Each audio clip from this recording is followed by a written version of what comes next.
la paz nos ilumine esta noche. Quiero que el dolor nos purifique y nos transforme. Mi calle querida, mi barrio amado, mi plaza dolida. Mujer escondida detrás de tus miedos, hay tantas heridas. Hay falta de amor, coraje y valor. ¿Será que yo abandoné primero la justicia, dejando de mirar a mis hermanos que sufrían? Mi país querido, su gente esforzada, cansada de olvido. Mi país que clama, encienden las llamas que buscan alivio. Un pueblo que grita, que pide y necesita la digna justicia. Hay falta de amor, hay miedo y dolor. La desigualdad, esa que oprime, esa que estorba. Esta sociedad, la que aplasta, la que ignora. Mejor no te veo, mejor no me acerco, mejor no me entero. Que tu suelo es de barro, que hay frío en tus manos, que vives esperando un poco de amor, un poco de amor. Mujer, levántate, anímate, que ya vendrán los días de paz. La maldad no podrá callar nuestra voz. Somos más, somos muchas más. La la la, la la la, la la la, la la la, la la la, la la.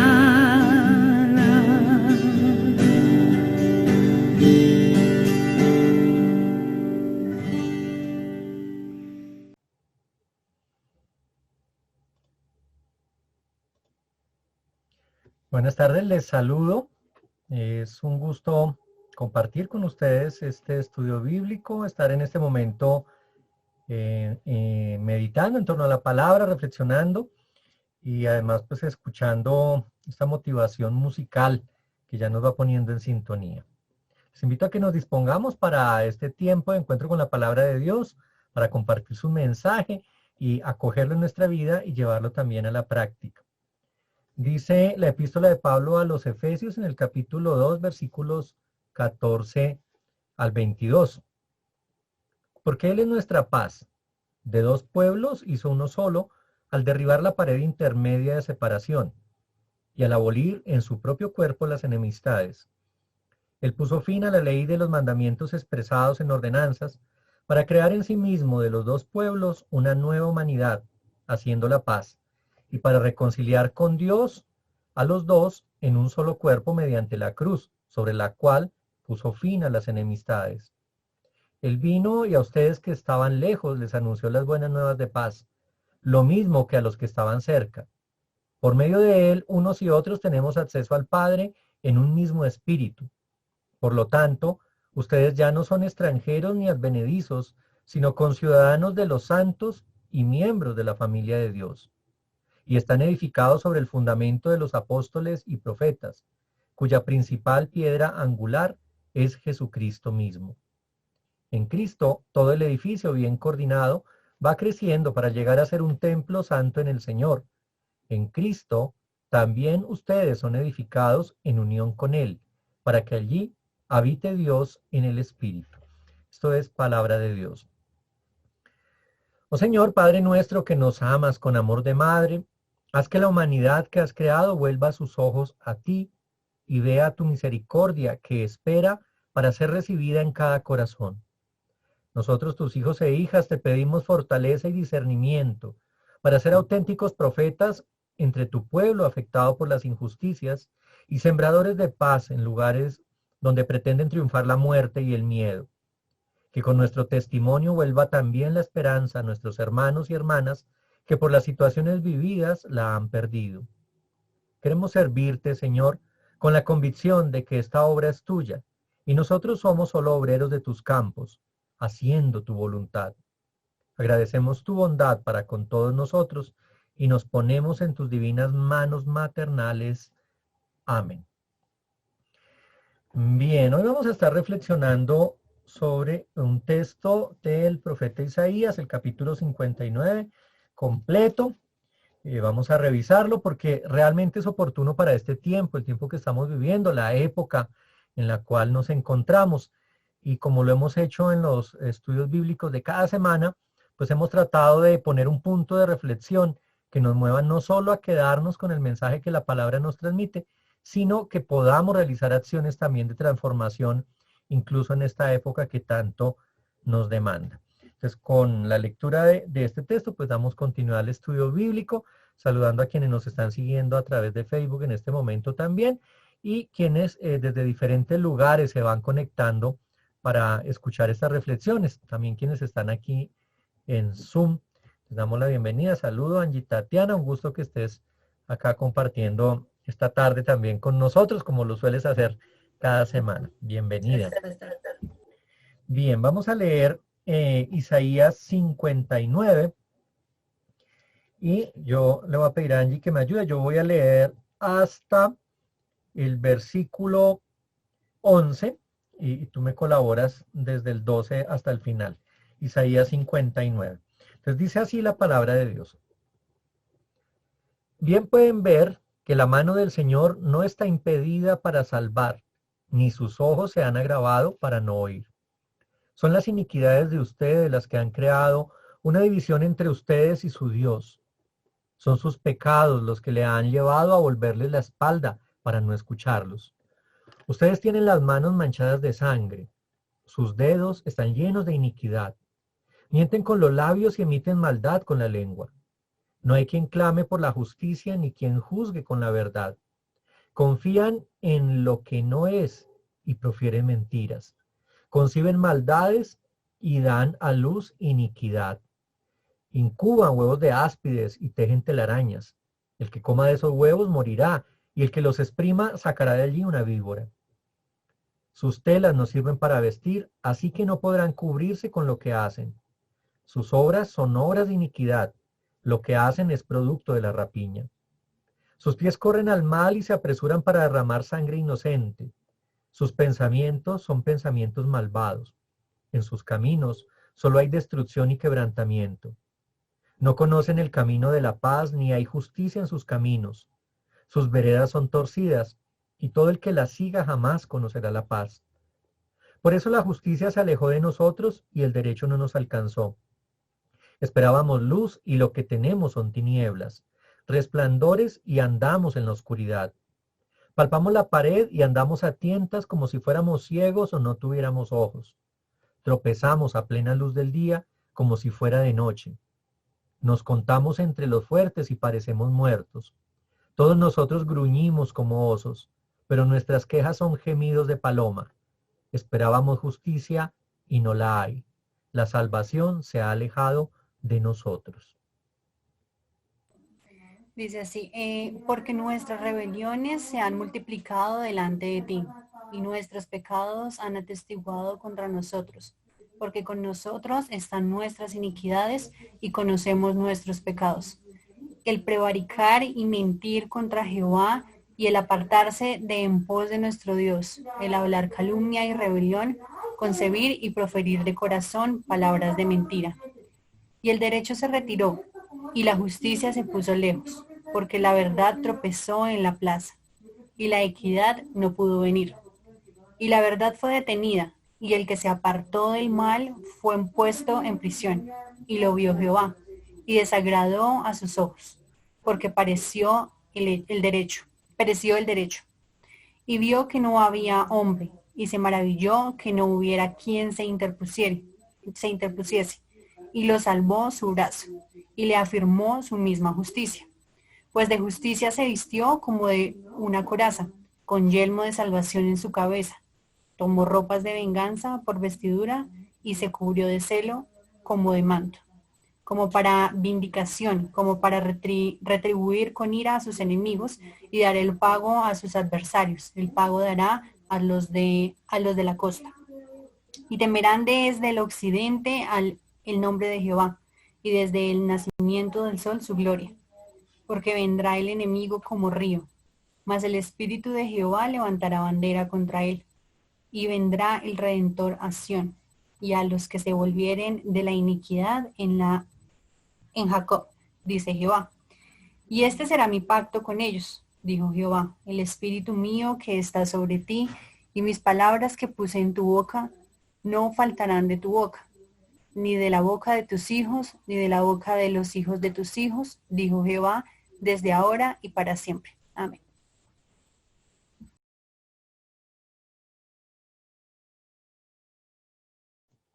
Un mensaje fuerte como aparece pues en toda la profecía de Isaías, pero este en particular podríamos ponerlo en el contexto del tiempo actual. Realmente es todo un relato, aquí está presentado como la confesión del pecado de Israel, pero podríamos decir que es la confesión del pecado de la humanidad. Todo el pueblo de Dios que se aparta, que constantemente obra en iniquidad y que se ha alejado de los preceptos de Dios. Entonces, en este listado que nos describe las situaciones de injusticia y de violencia, este listado que nos habla de cómo se apresuran nuestros pies hacia el mal y a obrar, alejándonos de los caminos de la justicia, también encontramos de entrada en el primer versículo una reflexión que debe ser como la clave de interpretación de todo el capítulo 59. Y es, bien pueden ver que la mano del Señor no está impedida para salvar, ni sus oídos se han agravado para no oír. Es decir, que a pesar de todo lo que encontramos en este texto, todo lo que está descrito ahí, podemos identificar claramente que no es la mano de Dios la que se ha alejado de la humanidad y no es que ha dejado de escucharnos o no oye nuestro clamor. Y quisiera que pensáramos un poco en cómo se expresa el pecado en nuestra época. Yo ciertamente indico que lo que está acá en Isaías prácticamente se sigue viendo y se sigue manifestando en la humanidad, pero también hay modos de manifestarse ese pecado que podemos identificar fácilmente en nuestro contexto. Si hablamos puntualmente de Colombia, pues todas las situaciones que se dan de corrupción, de injusticia, de violencia contra niños y niñas, de violencia contra mujeres, de desplazamiento forzado, desplazamiento por causa de la violencia, de apropiación ilegal de los terrenos que corresponden a las comunidades indígenas, de los homicidios, de las masacres, de la persecución, de tantas otras cosas que nosotros podemos ir listando y que incluso superarían en dimensión el capítulo 59 de Isaías, que se ven en nuestro concreto contexto colombiano. Entonces podríamos ver que el pecado se expresa en nuestra época de modo semejante a como lo describe el profeta, pero con tremendos agravantes, y es que este anuncio del profeta fue escuchado ya hace tantos siglos y se anticipa pues a la obra redentora de Cristo. Ahora nosotros ya hemos visto la obra redentora de Cristo y se supone este tipo de cosas que el profeta habla, que denuncia, pues no deberían manifestarse, no deberían darse. Entonces quiero que nos centremos un poco en cuáles son las respuestas que nosotros damos frente a las situaciones de injusticia del mundo, porque pues está el listado del pecado, pero cómo respondemos nosotros como hombres y mujeres de fe ante esas situaciones de injusticia, ante esas situaciones de pecado, y qué influencias tenemos en el modo de proceder. Podríamos de entrada decir que nuestra formación en la fe, que nuestro caminar en la iglesia, pues determina nuestra respuesta. Algunos de ustedes quizá dirán que la formación que tienen a nivel de educación universitaria condiciona la respuesta. Otros podrán decir que la orientación que la familia ha dado, que sus hogares también pueden condicionar esa respuesta. Pero pensemos un poco en términos generales, cuáles son esas influencias que hoy moldean nuestro modo de obrar y de proceder frente al pecado que enfrentamos, que vivimos y que propiciamos, y las injusticias que son evidentes en contextos concretos como el colombiano y pues de la mayoría de naciones de América Latina. Entonces pensemos un momentico eso, ¿qué determina nuestra respuesta? ¿Cómo somos moldeados? ¿Qué es lo que influye en el modo como procedemos? Y pensando en ello, seguramente identificaremos cómo también nos asociamos o tenemos cercanía con lo que nos expresa el profeta Isaías. Yo no sé, Angie, si tú quisieras pensar un poco qué influye en tu modo de ser como humano, qué influye en tu modo de proceder frente a las situaciones del mundo. Y si quisieras contarnos algo de pronto desde tus testimonios, desde tu formación, desde tu participación en la iglesia, pues que nos ayude a entender un poquito esto.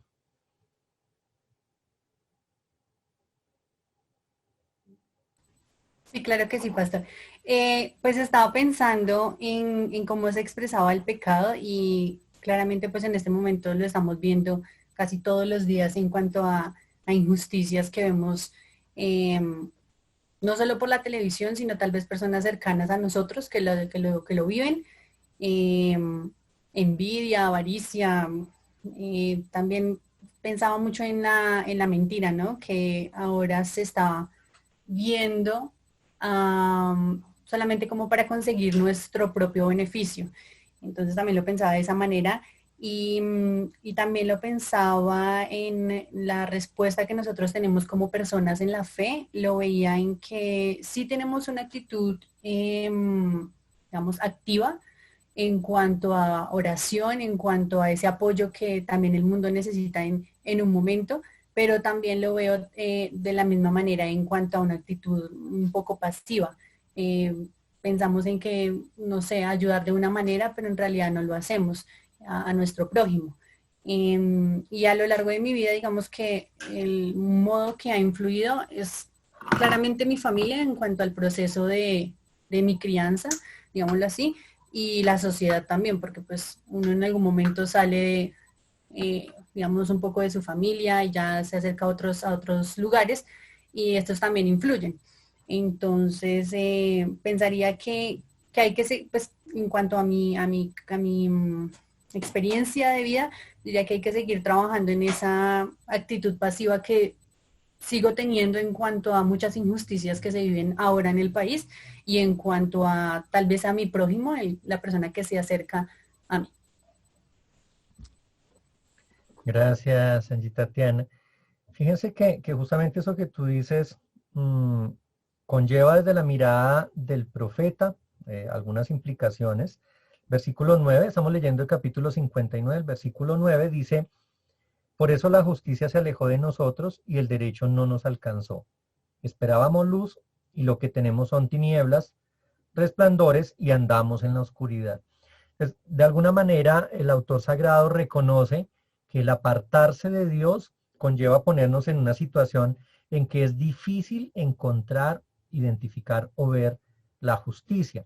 O sea, cuanto más nos apartamos de Dios, más nos sumimos en tinieblas, en oscuridad y en el mismo pecado que nos nos inunda. Hace 8 días en el anterior estudio bíblico referíamos algún pasaje del Evangelio que decía que tanto ha crecido la maldad que el amor se ha enfriado.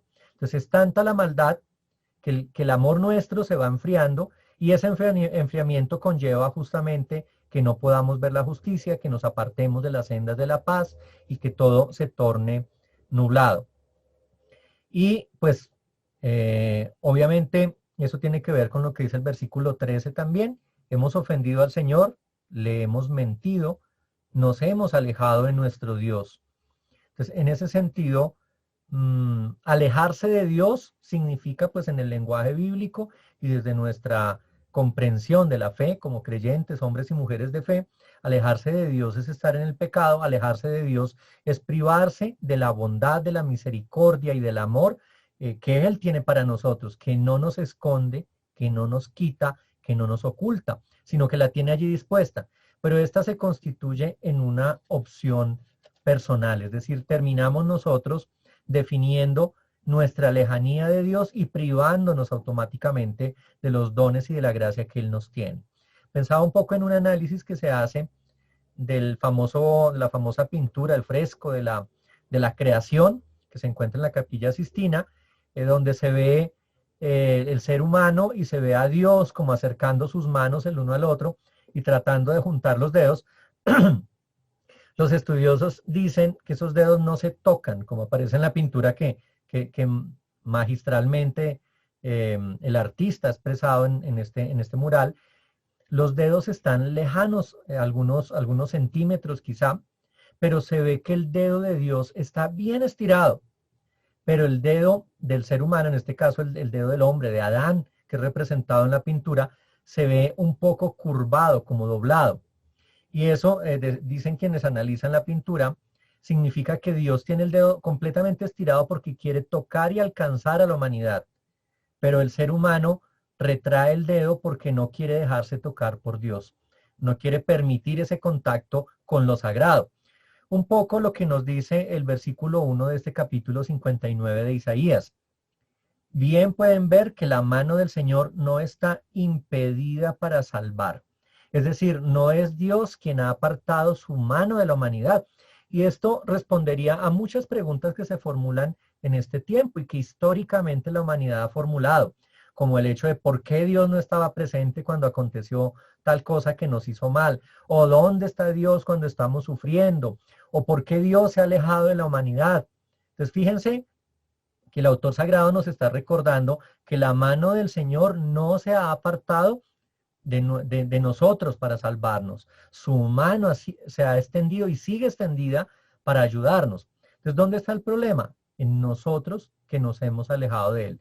Tenemos la capacidad de caminar en pos de Él, de acercarnos a Él, de dejarnos tocar, de dejarnos impregnar de su espíritu, pero hacemos una opción por apartarnos de su amor y su misericordia. Entonces, el error no es de Dios, no es un Dios ausente, ni es un Dios que se olvida de nosotros, ni es un Dios que toma distancia de nuestro sufrimiento, sino es un Dios que tiene la mano extendida, que no se priva de salvarnos, pero que sigue esperando a que seamos nosotros un poco quienes demos el giro y volvamos nuestra mirada a Él. Y por eso, en ese mismo versículo 1 de Isaías 59, se nos confirma que sus oídos no se han agravado para no oír. Es decir, sus oídos siguen dispuestos. Dios sigue escuchando a la humanidad que se dirige a Él y que clama. Ahora, si no clamamos, si no pedimos, si no nos dirigimos a Él en confianza como sus hijas e hijos, pues por más que Él esté dispuesto, pues no escuchará. Él conoce nuestro corazón y sabe lo que hay allí, pero también nosotros debemos tener ese gesto de direccionar nuestra voluntad hacia la voluntad de Dios. Entonces, a mí esto me da, en medio de todos los versículos que describen la iniquidad, la injusticia y la maldad del ser humano, me da tranquilidad saber que nuestro buen Dios está con su mano extendida y con su oído dispuesto para recibirnos, acogernos, ayudarnos y escucharnos. Y que si bien nosotros andamos como ciegos, lo que dice el versículo 10, que palpamos la pared y andamos como a tientas, como si fuéramos ciegos y no tuviéramos ojos, que tropezamos incluso a plena luz del día, como si fuera de noche, a pesar de ello, ahí está Dios reafirmándonos su presencia, porque no se aleja de nosotros, está siempre presente, aun cuando nosotros le demos la espalda. Entonces, el versículo 14 nos dice que mantenemos lejos de nosotros a la justicia y el derecho, que la verdad es obstaculizada en la plaza y a la equidad no se le permite llegar. Pero ese es el obrar del ser humano. Es el ser humano el que pone trabas a la justicia, a la verdad y al derecho. En ninguna parte, dice versículo 15, se encuentra la verdad. El que se aparta del mal es puesto en prisión. Entonces nos encargamos nosotros mismos de encarcelar a aquel que está procurando hacer el bien. O sea, al que vemos que obra bien, le confinamos y le encarcelamos, según lo que nos dice el autor sagrado. Y dice que el Señor vio esto, en el mismo versículo 15, y le fue muy desagradable ver que ya no había derecho, porque justamente Él ha establecido la justicia y el derecho para que vivamos bien como humanidad y gocemos de la creación plena de nuestro Dios. Pero Él se desagrada o siente desagrado al ver que ya no hay derecho, es decir, nosotros hemos aniquilado la justicia y el derecho. Buscó a alguien y se asombró, versículo 16, al ver que nadie intervenía. Hace 8 días hablábamos justamente de la indiferencia, la insensibilidad. Entonces intervino su brazo para salvar y para establecer su justicia. Entonces, cuando el obrar de la humanidad se aleja de la buena voluntad de Dios, que lo ha dispuesto todo para nuestro bienestar, Dios hace presencia. Bueno, no ha dejado de hacer presencia, pero se expresa revistiéndose nuevamente de justicia, cubriéndose de victoria y extendiendo su brazo para corregir aquello que no va bien. Pero es que no debe el ser humano esperar a que acontezca lo prodigioso de Dios cuando Él ha hecho todo prodigioso, cuando la cotidianidad misma nos demuestra que Él todo lo hizo bien, pero nosotros insistimos en apartarnos. Versículo 18 dice, y se dispuso a vindicarlos, a retribuir con ira a sus enemigos y a darle su merecido a sus adversarios de las costas lejanas. Y es una afirmación de un Dios que se preocupa por su pueblo y que cuando la humanidad no obra conforme a lo que Él quiere, Él interviene para corregir lo que está torcido, para enderezar el camino y para devolver la luz a la humanidad.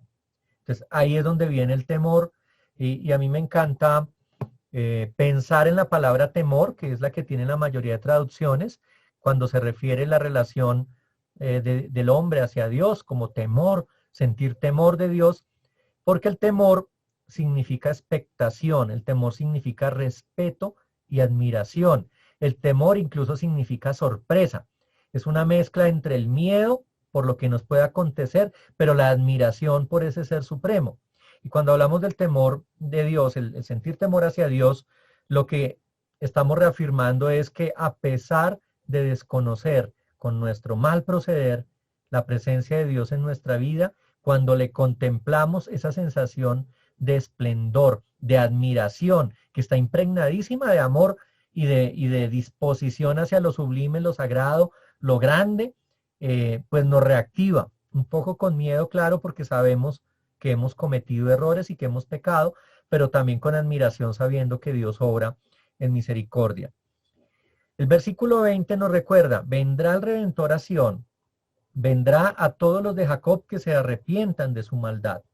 Y esto lo reafirma el profeta como una palabra que ha escuchado de Dios, como algo que ha venido de Él. Es la promesa de la redención que nosotros conocemos y hemos vivido justamente en la figura de Jesucristo, ese Dios humanado, ese Dios encarnado que nos ha redimido con su muerte y su resurrección. Entonces aquí está en la profecía, siglos antes de la venida de Cristo, esa expresión de que vendrá el Redentor a Sión. Sión representa lo alto, lo grande del pueblo, o sea, vendrá justamente para gobernar y para todos aquellos que se arrepientan de su maldad. Entonces también nos está dando un camino. El autor sagrado nos dice que Dios está presente, nos dice que hemos pecado y nos hemos apartado de Él, pero también nos dice que el Redentor viene a librarnos y que es necesario que nos arrepintamos. Es necesario dejar el pecado y la inequidad para gozar de la redención. Y viene el pacto que se establece en este relato en el versículo 21. Dice, el Señor ha dicho, Este será el pacto que haré con ellos. Mi espíritu está sobre ti, y desde ahora y para siempre las palabras que puse en tu boca nunca se apartarán de tus labios, ni de los labios de tus hijos, ni de los labios de tus nietos. Es decir, Dios, por medio de su espíritu, presente en aquello que decimos. ¿Y qué es lo que decimos? ¿De qué hablamos? De las palabras que Dios ha puesto en nosotros y que no se han de apartar. Entonces fíjense que el capítulo 59 de Isaías es una relación del pecado del pueblo de Dios, de la presencia de Dios para ayudarnos a superar ese pecado y de su palabra que debe ser transmitida una y otra vez para que estas enseñanzas lleguen de generación tras generación y podamos conocer esa obra redentora. Es el tema del testimonio. Yo no sé si ustedes quieren agregar alguna cosa más sobre esto que acabamos de decir. También saludando a Kodesh que está presente con nosotros. No sé si quisieran agregar algo, decir algún versículo que les llamó la atención, algo de lo que acabamos de leer que de pronto les estremece en cierta medida o incluso les genera esperanza.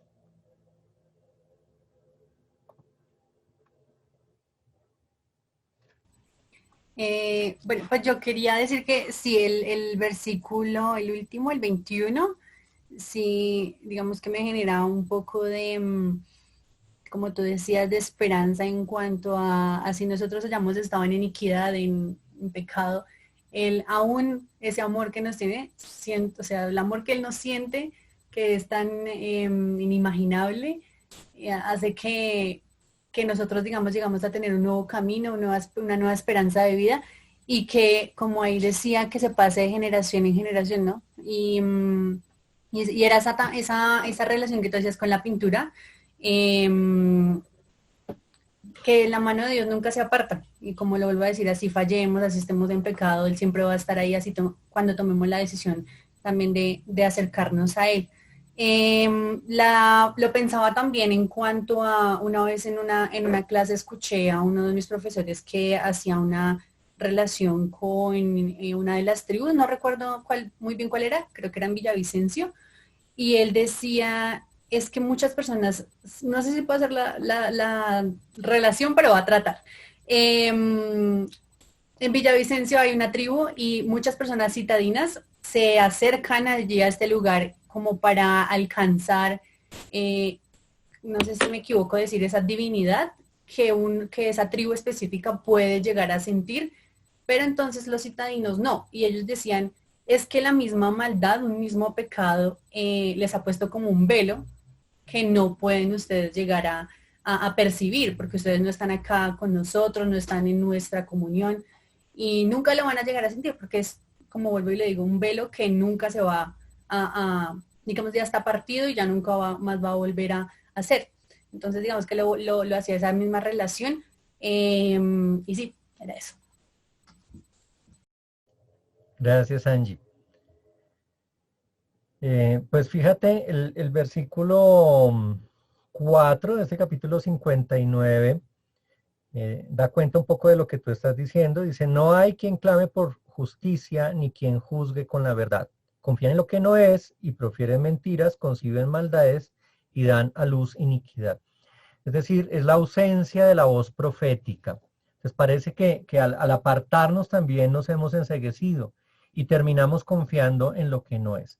Y aquí uno podría hacer un listado larguísimo de todas esas cosas en las que confiamos.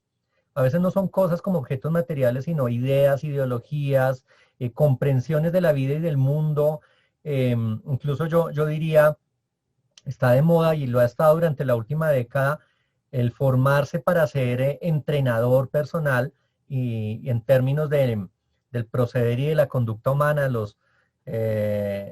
¿cómo se dice, Kodesh? Los coach, el término adecuado, ¿sí? ¿Coach? Yeah, coach. Coach, exacto, coach. Entonces, hoy está la pretensión de ser coach, de ser entrenador y tener uno el discurso adecuado para decírselo a los demás. Y lo que se ve en la sociedad actualmente es que muchos caminando tras esos que les revelan las grandes verdades, lo que están haciendo es desviándose de la verdad absoluta que presenta Dios. Entonces, eso que dice el versículo 4, confían en lo que no es y profieren mentiras. O sea, hemos puesto la mirada y la confianza en aquello que nos desorienta y nos confunde, que nos encandelilla y que nos presenta ya en este momento la resolución de todos nuestros problemas, pero desconocemos el proceso de transformación al que nos está invitando Dios justamente en este texto que hoy referimos. El reconocer cuánta maldad e iniquidad hay, no para darnos látigo, sino para convertirnos, para cambiar y transformar nuestra vida. Y así se levantarán justamente voces proféticas. Habrá quien clame por la justicia y habrá quien propenda por la verdad. Entonces, en ese sentido, lo curioso en nuestro país es que nos hemos habituado a la mentira. Y cuando se juzga con engaño, nosotros terminamos acogiendo el juicio engañoso fácilmente. Pero cuando alguien propugna por la verdad, cuando alguien juzga con justicia y rectitud, le damos palo, lo atacamos, desestimamos lo que dice y lo ponemos en duda. Porque para nosotros es más fácil seguir a los que nos encandelillan, los que nos muestran resplandores, pero que finalmente son efímeros. Y nos cuesta trabajo entender el camino de transformación que tenemos que obrar en la sociedad. Nos cuesta entender que debemos volver nuestra mirada a nuestro corazón y hacer que la iglesia vuelva también su rostro hacia el dolor y el sufrimiento que se está viviendo.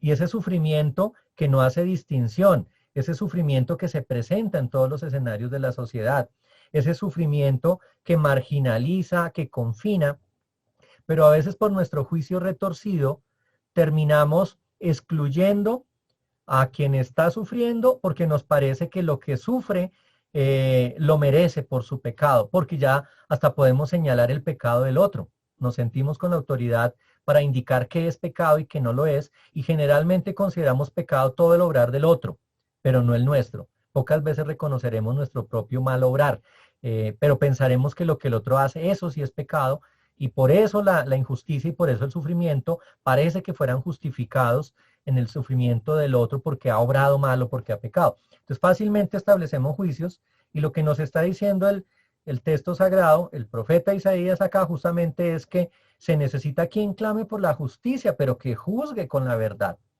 O sea, una justicia que no sea parcializada, sino que sea una justicia realmente vinculada con la verdad de Dios. Y en ese sentido, nuestras rebeliones que se multiplican ante Dios, pues deben permitirse un cambio, una conversión, de modo que estemos más cercanos a Dios y más lejanos del proceder del mundo, de ese mundo pervertido, dañado, que no es todo el mundo, porque el mundo finalmente es obra de Dios, sino esa parte del mundo que ha decidido apartarse de los caminos de Dios y que quiere andar en las tinieblas.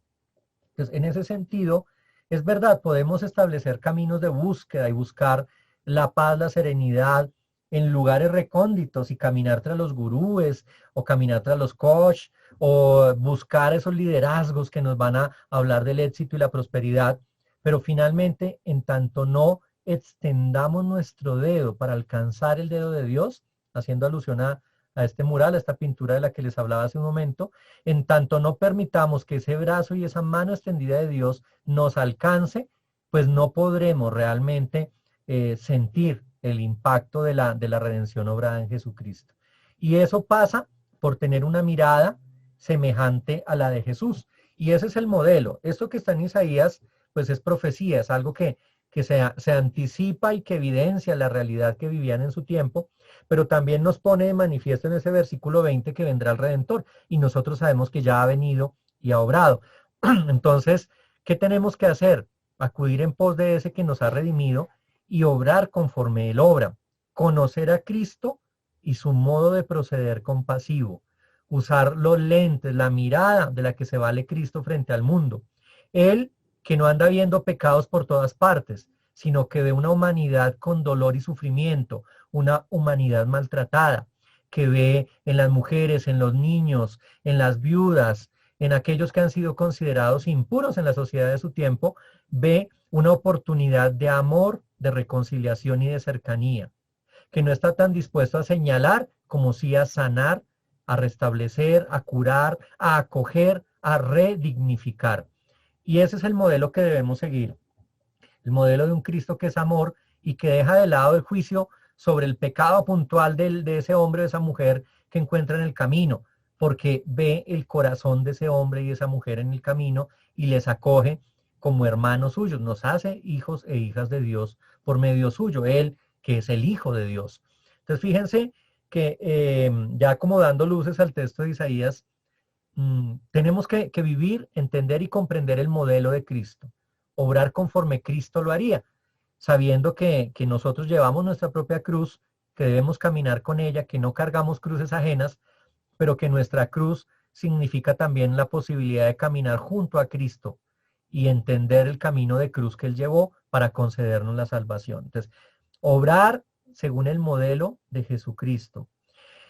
Para poder caminar en pos de Él y seguir su voluntad, es necesario, y más en esta época, en este tiempo, fortalecernos espiritualmente.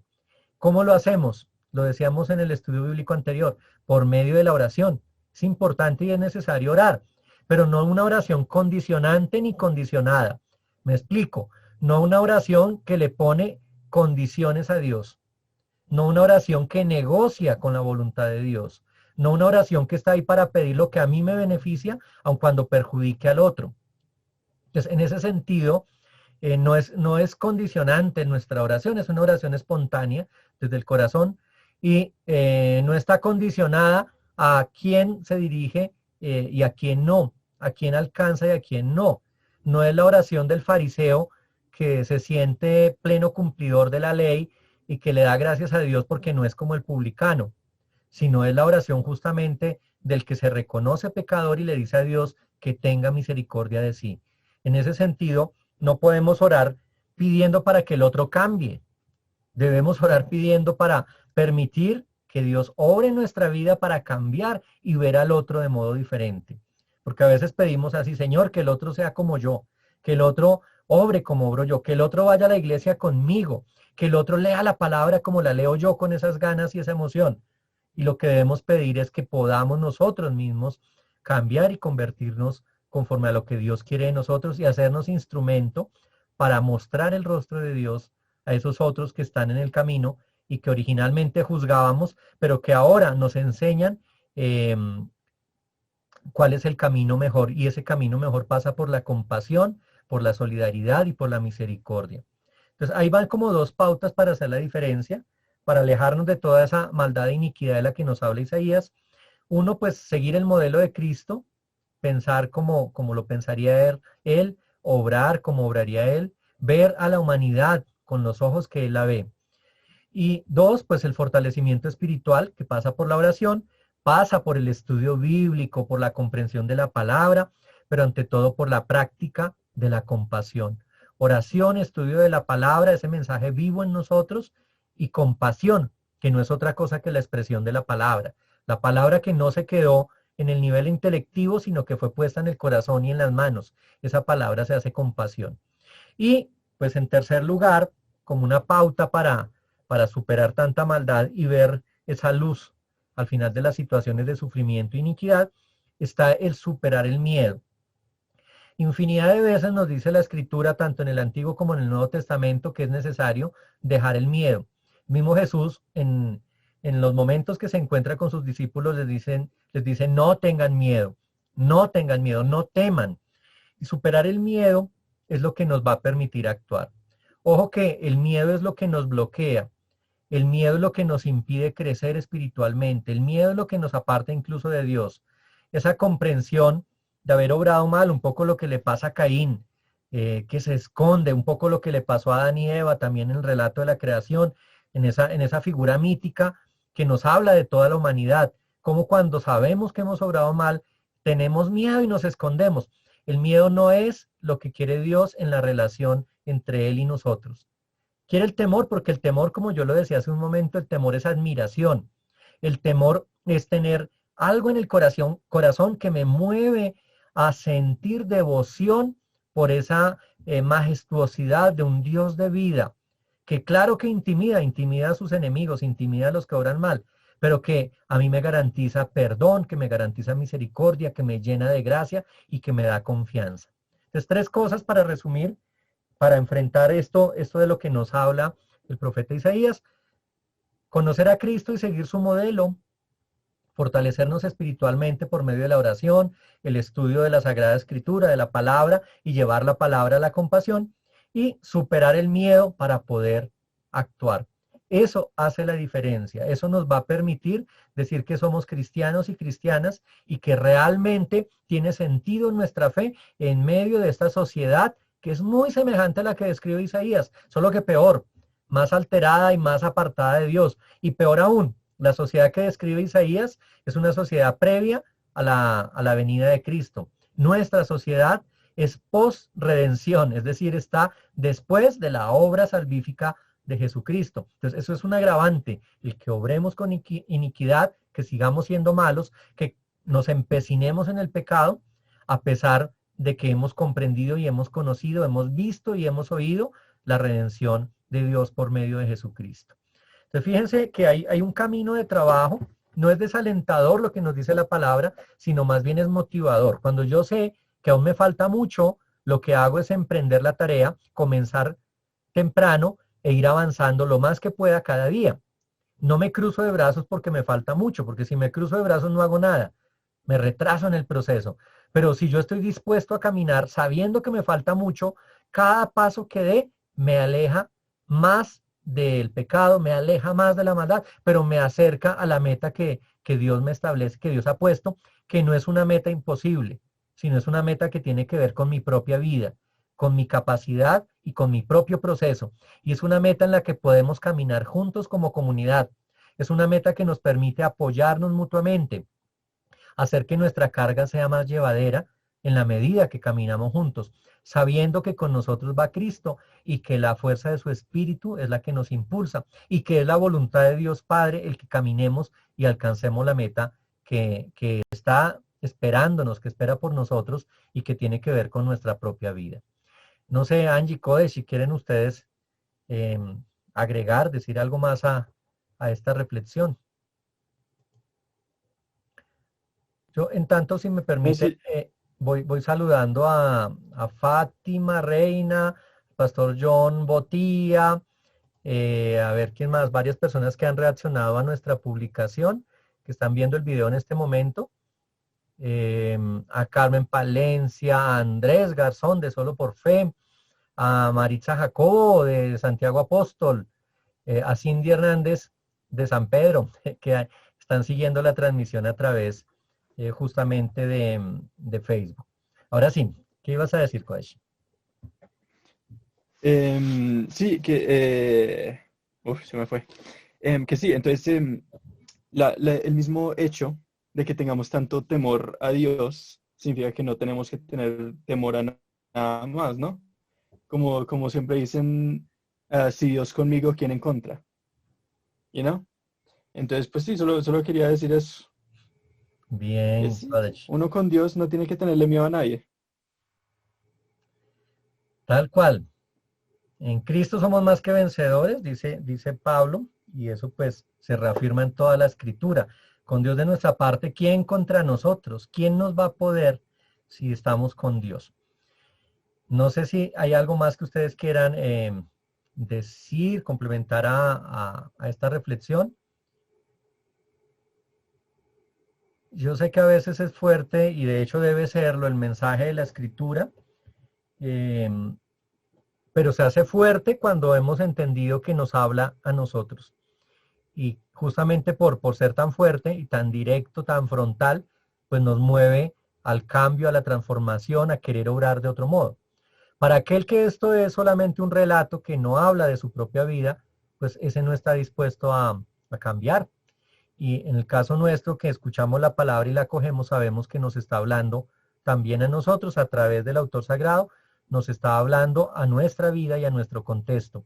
Y que ese mensaje pues es duradero y debe significar para nosotros una fuerza que nos mueva a ser mejores, a orar conforme a la voluntad de Dios. Entonces, no sé si no hay algo más que agregar frente a esto, pues yo les quiero invitar a ustedes y a los que están en Facebook a que pues nos dirijamos a Dios en oración confiando justamente en nuestro propio proceso de cambio y transformación que se conecta con el de otros, con nuestra comunidad de fe y de vida y que nos permite como comunidad también superar el pecado social en el que nos hallamos inmersos, ese pecado comunitario que a veces no vemos, pero que ya Dios nos muestra y Él se hace luz para que veamos nuestro mal proceder y empecemos a cambiarlo dejando que la obra de Cristo actúe en nosotros y nosotros en nombre suyo actuemos en esta sociedad para renovarlo todo con la fuerza del Espíritu que nos ha sido dado, que es un espíritu que promueve paz, justicia, es un espíritu de fortaleza y es un espíritu que nos lleva a superar el miedo.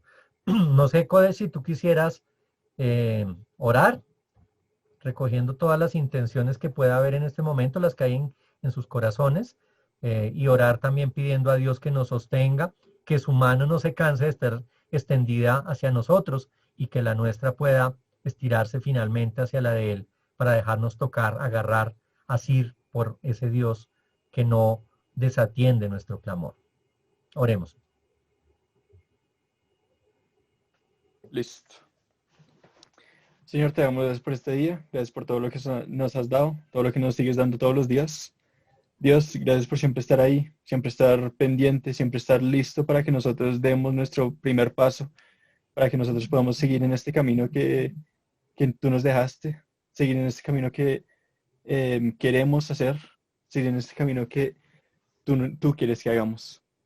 Señor, por favor, permítanos ser fuertes, permítanos entender un poquito más de tu voluntad, de lo que nosotros tenemos que estar haciendo.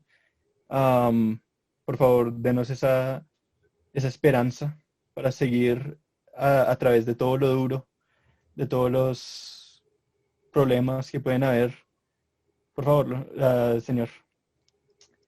Y Señor, por favor, cualquier cosa que esté en el corazón de cualquier persona que esté escuchando y orando con nosotros, por favor, tú sabes lo que necesitamos, tú sabes lo que queremos y por favor, sí, que se haga. En tu nombre oramos. Amén y amén. Amén. Bien, muchas gracias. Que el Dios de la vida les continúe bendiciendo, que acompañe su caminar y les anime y fortalezca para seguir desarrollando la misión a la que fueron llamadas.